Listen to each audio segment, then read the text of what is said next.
بسم الله الرحمن الرحيم.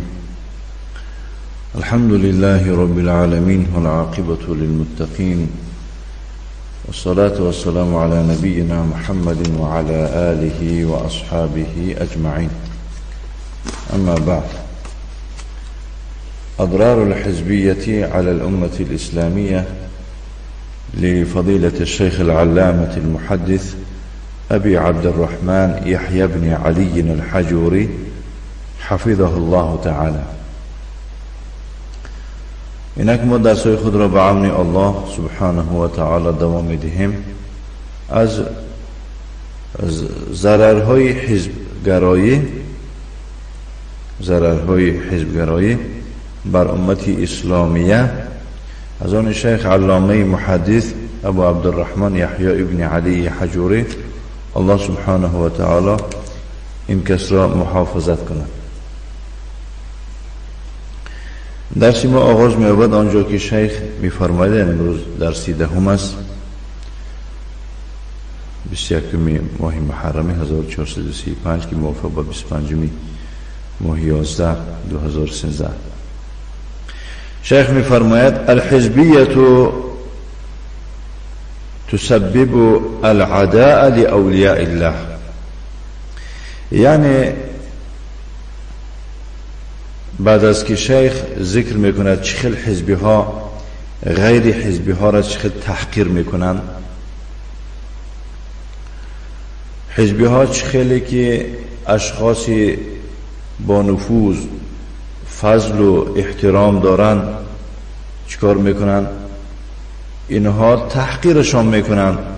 اما اون انسان هایی که پست هستند در عقیده اعتقادی ویرون دارند، حتی از جاده شریعت برآمدگی هستند و اینها را قدرشون میبردارند، خیلی که قدر همینه در نزد ویها خیلی هم بلند است نظر به قدر دیگر علماء اهل سنت و جماعت و ماننده شیخ البانی و دیگر شیخ ابن باز و دیگر شیخ‌های اهل سنت و جماعت. الله سبحانه و تعالی گذشتگان این اهل سنت و جماعت از علماشون رحمت کرده باشد و زنده هاشون محافظت کنند. اینا نمیدانند حزبی ها. الحزبیه تسبب العداء لاولیاء الله، یعنی حزبگرایی سبب عداوت می شود، بدبینی می شود نسبت اولیاءهای الله یا که ولیهای الله بیون. فهمیدید؟ والنبي صلى الله عليه وآله وسلم يقول فيما يرويه عن ربه عز وجل. پیغمبر صلی الله علیه و آله و سلم در آن حدیث قدسی می‌فرماید، آن را که از پروردگارش روایت می‌کند، الله سبحانه و تعالی فرموده است: من عادى لي وليا فقد آذنته بالحرب.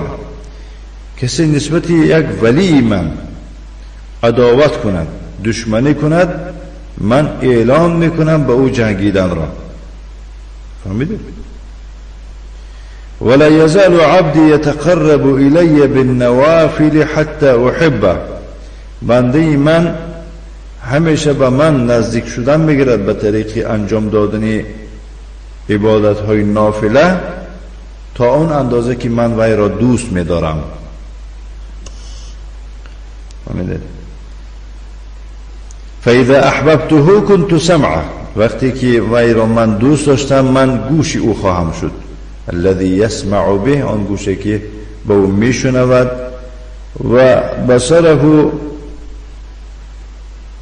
الذي يبصر به، و چشم او خواهم شد که با او میبیند. و یده التي یبطش بها، و دست او خواهم شد که با آن میقپد. و رجله التي يمشي بها، پای او خواهم شد که با او میرود. ولئن سألني لأعطینه، اگر مرا بپرسد چیزه حتما به او عطا میبخشم. ولئن استعاذني لأعيذنه، اگر یعنی که به من پناه یا که از من پناه طلبد، من او را پناه خواهم داد. دید بارک الله فیکم. حزبی ها کدام اشخاصی که چنین صفات های خوب دارند و یا را نقض میبینند. و انت تنسب العداء لله سبحانه و تعالی، تو باشی حزب،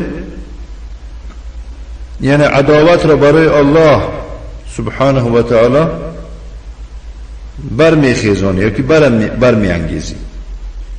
لا قدرت لك یا اخی، ای برادر تو یگان قدرت و توانایی نداری. لیس لاحد قدرة ان یحارب مع من اراد الله الدفاع عنه، یگان کس قدرت و توانایی ندارد که بجنگد با شخصی که الله و یا دفاع کرده شده است. اینها علیه اهل سنت و جماعت می جنگند، حالا که اهل سنت و جماعت الله سبحانه و تعالی دفاع کرده است.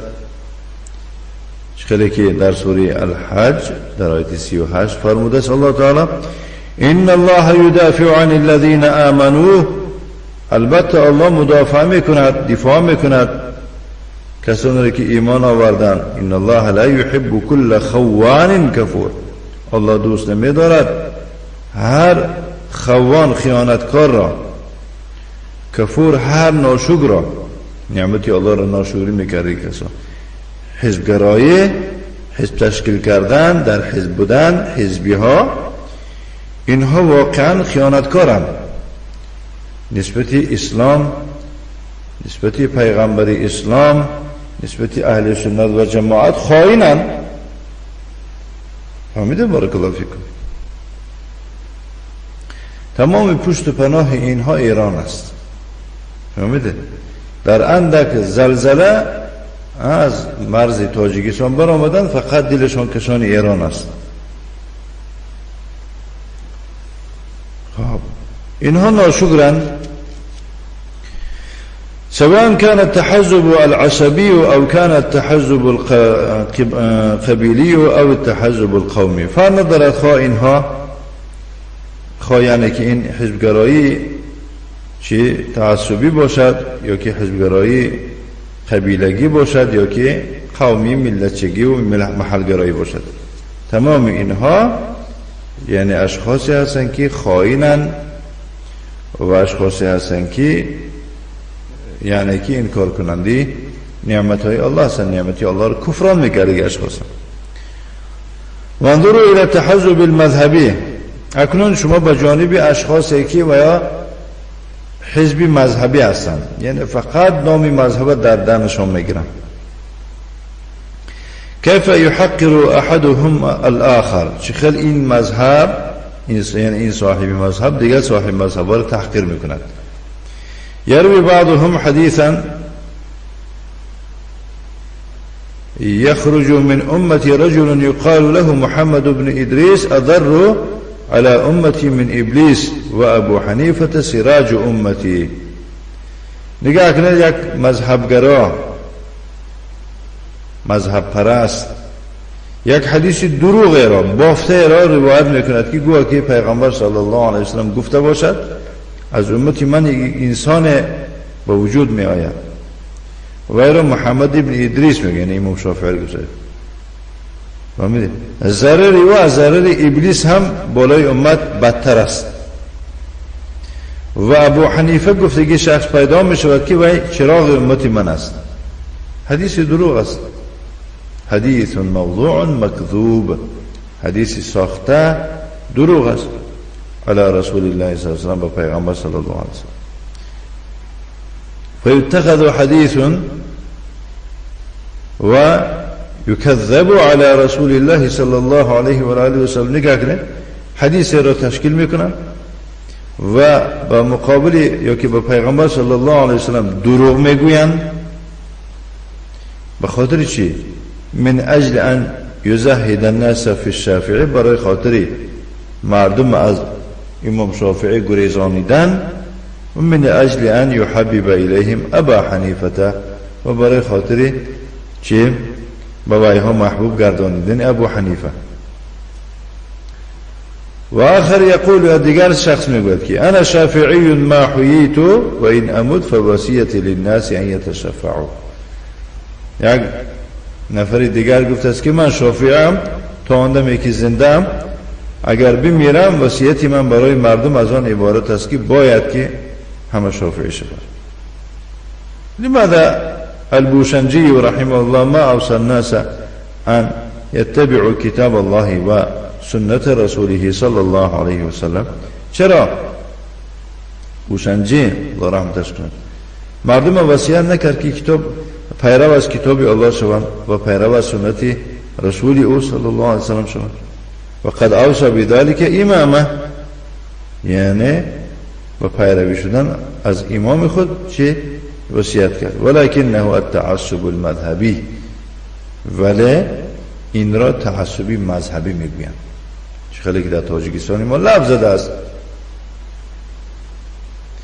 از مذهب هم بارک الله فیکم این صاحبای مذهب همون چی که معقولشون است میگیرن، همش نمیگیرن و واقعا از مذهب هم خبردار نیستن بارک الله فیکم، خصوصا در باب عقیده.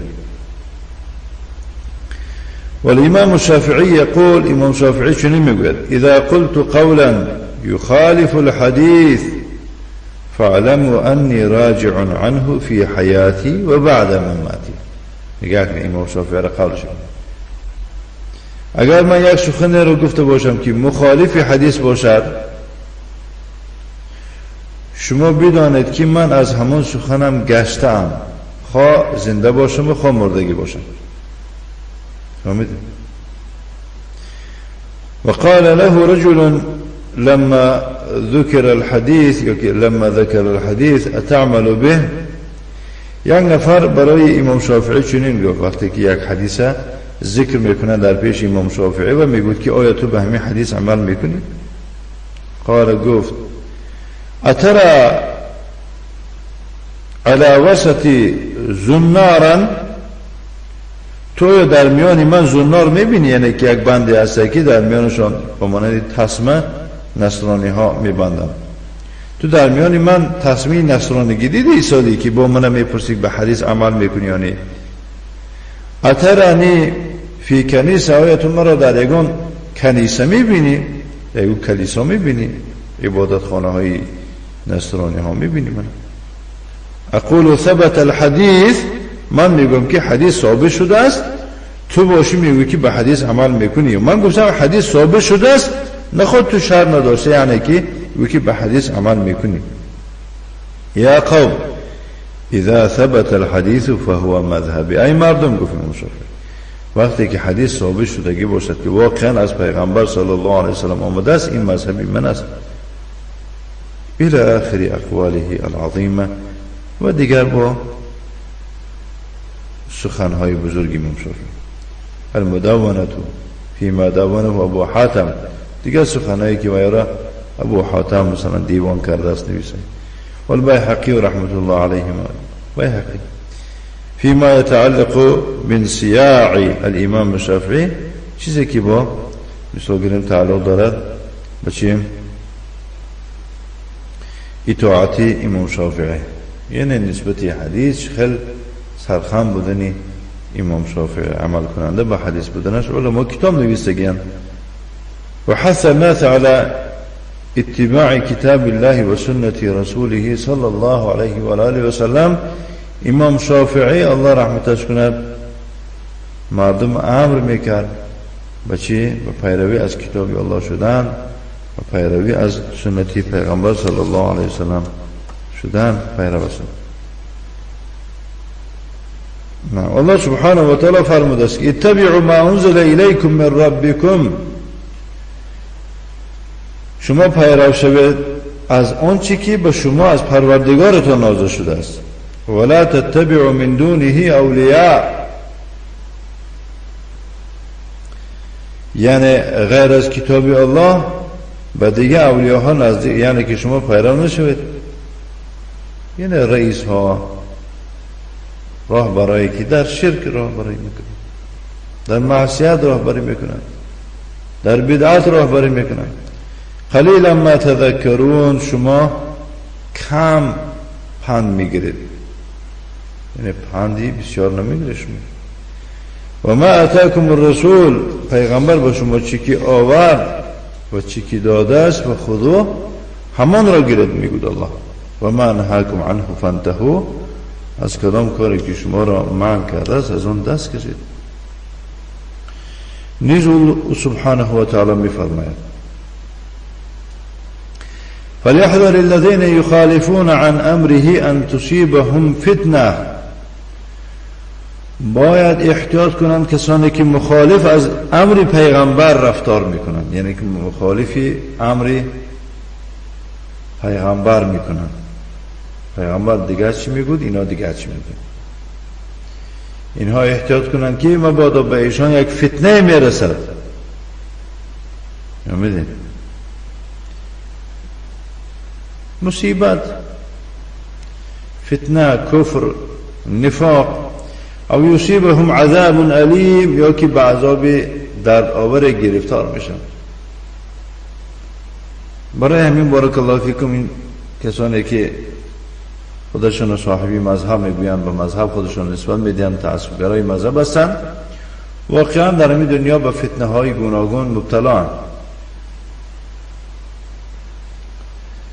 فهمیدید؟ بارک الله فیکم. حصل من بعضهم ان المالکیه لا یصلی خلف الشافعی. همه خیلی شدگی هسته که شخصی که در مذهبی مالکی است پشتی شخصی که شافعی مذهب است نماز نخوانده. و شافعی لا یصلی خلف الحنفی، و شافعی باشد پشتی حنفی مذهب نماز خواندگی نیست. و هكذا كانت 4 محارب في المسجد الحرام. أنا من تعرض در مسجد الحرام حتى 4 محراب بود. كل واحد يصلي في محرابه. هر یک نفر در محراب خودش نماز میخوان.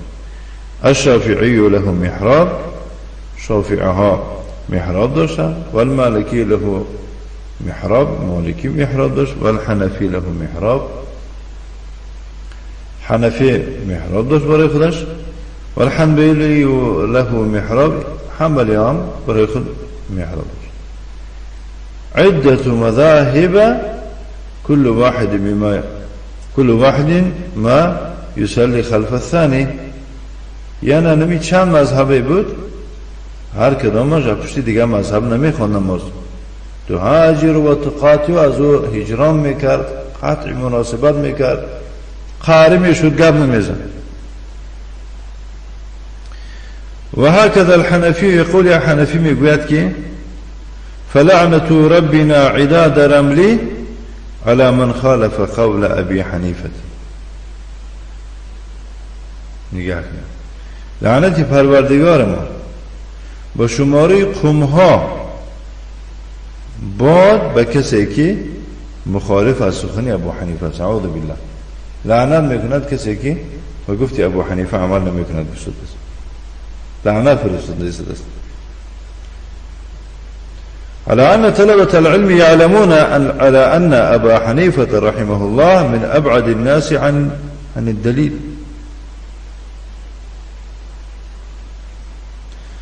با وجود این که طالب علم میدانند که ابو حنیفه الله رحمتش کند نسبتی دلیل از همه دورترین مردم بود، یعنی که دلیل ندارند. ابو حنیفه خودش در دلیل از همه مردم دورترین مردم از دلیل همین ابو حنیفه بود.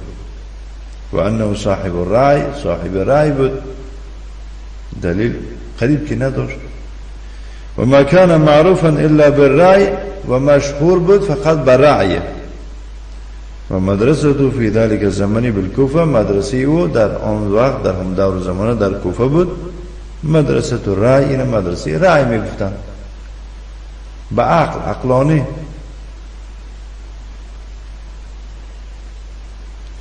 و ابو اسماعیل الهروی علیه رحمه الله یقول، این نفر دیگه به نام ابو اسماعیل هروی میگویند الله رحمتش، میگوید که انا حنبلی ما حییتو و این اموت فوصیتی للناس ان یتحملوا. من حنبلی هستم تا اندمی که زندم، اگر بمیرم وصیتی من برای مردم از آن عبارت است که باید حنبلی شوند. اینم محلگرا، یعنی که صاحب مذهبگرا. و بعضهم یقول لولا مالک لکان الدین هالک. اعوذ بالله. یک کسی یک نفری دیگه گفت است که اگر امام مالک نمی بود دین هلاک میشد.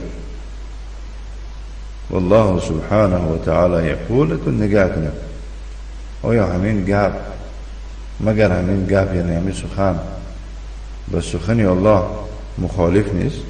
الله می فرماید که انا نحن نزلنا الذکر ای القرآن ما قرآن نازل کردیم و انا له لحافظون ما خودم و وی رو محافظت میکنیم از زیاد شدن، از کم شدن، از دیگرگون کردن و تغییر دادن.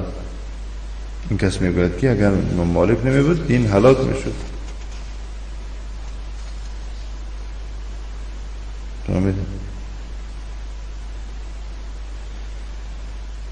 فکتاب و سنت یا امت محمد. شیخ می فرماد که ای امت محمد پس کتاب الله و سنت پیغمبر صلی الله علیه و سلم است. یجمعنا کتاب و سنت ما و شما را جمع میکنند، متحد میکنند فقط کتاب الله و سنت پیغمبر. و فهم السلف الصالح رضوان الله علیهم و فهمیدنی سلف صالح چه خیلی کتاب و سنت را گذشتگانی ما و شما فهمیدن، الله عزشون راضی باد. انا همین طریق ما و شما را جمع می‌آورد، حزبگرایی ما و شما را پراکنده میکند. بارک الله فیکم. فهم رسول الله صلی الله علیه وسلم فهمیدنی پیغمبر، فهو السلف و پیغمبر سلف است. گفت که انا لک نعم السلف، گفت در حدیث آمده است که گفت که من برای تو بهترین سلف هستم. اما این شیعه های بدبخت و دمروکای و ها از حزبی ها باشند، سلفی ها را تنقید میکنند، بدنام میکنند، تهمت میکنند. خود سلف پیغمبر صلی الله علیه وسلم است، اصحابی هستند. کسی که به پیغمبر و به اصحابی او منصوب باشد در عقیده و اعتقاد و سلفی میگن خواهی نخواهی. و فهم ابی بکر و عمر و عثمان و علی، چقدر که قرآن و حدیث این چهاریار فهمیدن، ابو بکر و عمر و عثمان و علی و سایر صحابه رضوان الله علیهم و دیگر صحابه ها الله ازشان راضی باد.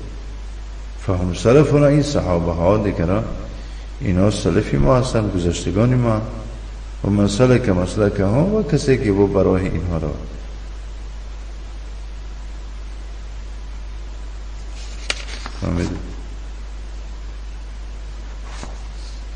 شد صحبت با دوام بدهم. نكتفي وصلى الله وسلم على نبينا محمد وعلى آله وأصحابه وسلم تسليما مزيدا والحمد لله رب العالمين.